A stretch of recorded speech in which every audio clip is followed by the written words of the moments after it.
દોસ્તો, સ્વાગત છે આપ સર્વનું તમારી પોતાની YouTube channel ocean coaching classes પર। મિત્રો, ધોરણ 6 ની જે સ્વ અધ્યયન પોથી છે તે સ્વ અધ્યયન પોથી આવી ચૂકી છે અને આ સ્વ અધ્યયન પોથીની અંદર જે ભાગ 1 છે તે ભાગ 1 ની અંદર જે ગણિત વિષય આપણને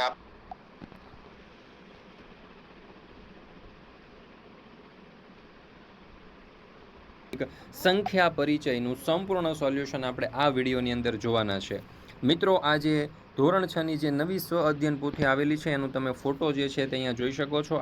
તમે જોશો તો ગુજરાતી, હિન્દી, અંગ્રેજી, વિજ્ઞાન, સંસ્કૃત, ગણિત, સામાજિક વિજ્ઞાન બધાના એક એક બે ચેપ્ટર જે છે તે આપવામાં આવેલા છે અને આપણી આ ચેનલ ઉપર તમને ધોરણ 6 ની સ્વ અધ્યયન પોથીના બધા જ વિષયના બધા જ પાઠના સંપૂર્ણ સોલ્યુશનના વિડીયો અને પીડીએફ બંને મળી જવાના છે। આ વિડીયો અને પીડીએફનો અભ્યાસ કરવા માટેની લિંક પણ તમને નીચે ડિસ્ક્રિપ્શન બોક્સની અંદર આપેલી છે, તો જરૂરથી તેનો અભ્યાસ કરી લેજો। ચાલો મિત્રો, અહીંયા તમારા માટે એક સરસ મજાની જાહેરાત છે કે ધોરણ 6 ની ગણિત વિષયની જે નવનીત છે મિત્રો, તો આ ગણિત વિષયની નવનીતમાંથી આપણે આ ચેપ્ટર નંબર 1 ની જે સ્વ અધ્યયન પોથી છે તેમાંથી ઘણા બધા પ્રશ્નો જે છે તે મળેલા છે। એટલે કે આ નવનીતની અંદરથી તમને ઘણા બધા એવા પ્રશ્નો જે છે તમારા અભ્યાસલક્ષી, તમારા પરીક્ષાલક્ષી તમને પ્રશ્નો જે છે તે મળી જશે અને ખૂબ સરસ રીતે આ પ્રશ્નોના ઉત્તર પણ અહીંયા તમને આપવામાં આવેલા છે। તો દરેક વિદ્યાર્થીઓએ સારામાં સારા અભ્યાસ માટે, પરીક્ષાની તૈયારી માટે, એકમ કસોટીની તૈયારી માટે આ ગણિતની જે નવનીત છે તે મેળવી લેવી। મિત્રો, અહીંયા તમને ફક્ત ધોરણ 6 ની ગણિત વિષયની જ નહીં, પર એક તરફ આગળ વધીએ।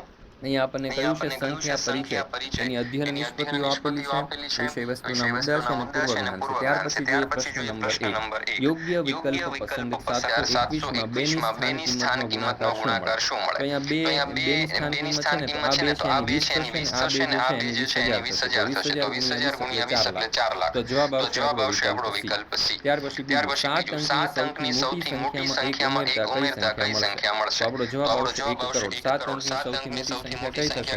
તો કે 99,99,999 બરાબર છે। એની અંદર આપણે 1 ઉમેરી દઈએ તો શું મળશે? 1 કરોડ।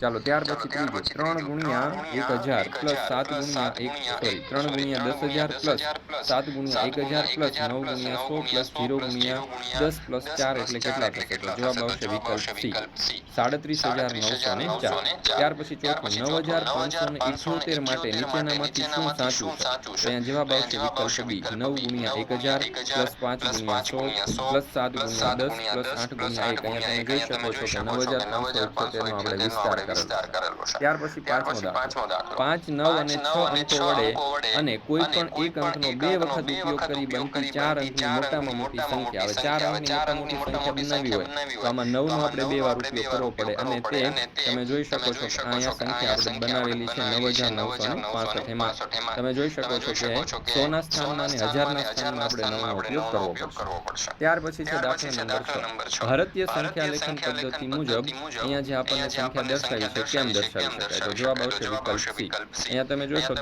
પ્રથમ 3 અંક જે છે ને, જમણી બાજુથી તમે જોશો તો પ્રથમ 3 અંક પછી એક અલ્પવિરામ અને પછી 2 અંક પછી અલ્પવિરામ આવશે। એટલે અહીંયા આ પ્રમાણે આપણે દર્શાવી શકીએ, તમે જોઈ શકો છો। જવાબ આવશે વિકલ્પ સી। 1 મિલિયન એટલે કેટલા થાય? તો જવાબ આવશે અહીંયા આપણો વિકલ્પ બી, 10 લાખ એટલે 1 મિલિયન। ચાલો, ત્યાર પછી છે 8. હવે અહીંયા આપણને એક સંખ્યા આપવામાં આવેલી છે 63,947। એમાં 6 નું સ્થાન બદલ્યા વગર બાકીની સંખ્યાના અંકોની ફરી ગોઠવણી કરતા સૌથી નાની સંખ્યા કઈ મળશે? તો અહીંયા જવાબ આવશે આપણો વિકલ્પ સી।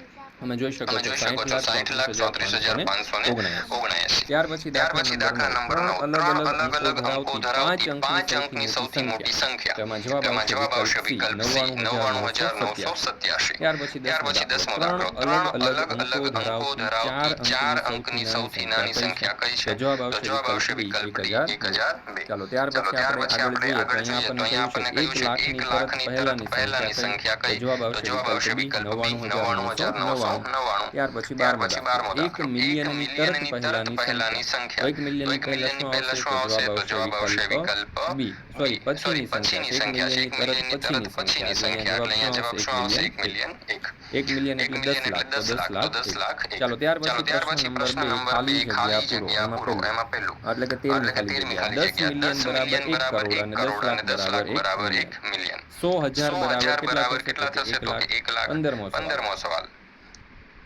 આવી તક આવી તક વારંવાર વારંવાર નથી મળતી. એસએસસી એસએસસી એમટીએસ ની ની ભરતી આવી છે માત્ર માત્ર 10 10 પાસ ઉપર. બરાબર કેટલા થશે તો કે 1,15,000. 15મો સવાલ.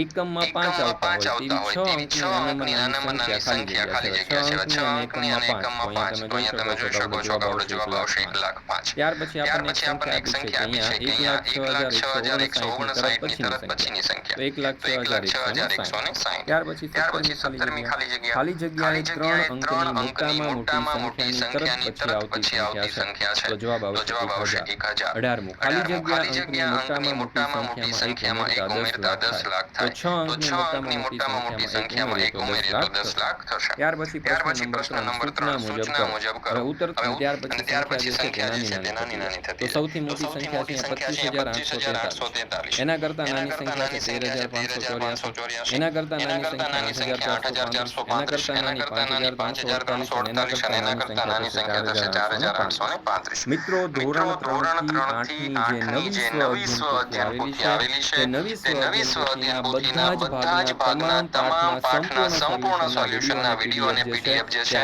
તે આપણી આ ચેનલ ઉપર મૂકવામાં આવી ચૂક્યા છે. આ વિડીયો અને પીડીએફનો અભ્યાસ કરવા માટેની લિંક તમને નીચે ડિસ્ક્રિપ્શન બોક્સની અંદર મળી જશે. જરૂરથી તેનો અભ્યાસ કરી લેજો. અહીંયા તમે જોઈ શકો છો આપણને એક ફોન નંબર પણ આપેલો છે. નંબર ઉપર કોન્ટેક્ટ કરી સંપર્ક કરીને પણ તમે સોલ્યુશનની પીડીએફ મેળવી શકો છો. અથવા તો અહીંયા આપણને કેટલી આપેલી છે તો કે 43 લાખ મીટર છે. તો કોની ત્રિજ્યા મોટી અને કેટલી છે? ચાલો પૃથ્વીની આપણને 6,400 કિલોમીટર આપ્યા છે. મીટરમાં ફેરવી નાખીએ એટલે આપણને ઈઝી થાય. હવે 1 કિલોમીટર બરાબર 1,000 મીટર થાય. તો આ 64 જો છે ને 64 જો કિલોમીટર જે છે 6,400 એને આપણે 1,000 વડે ગુણવા પડશે. તો થઈ જશે 64 લાખ મીટર. ચાલો તો પૃથ્વીની 64 લાખ મીટર થઈ ગઈ ને મંગળની થઈ ગઈ 43 લાખ મીટર.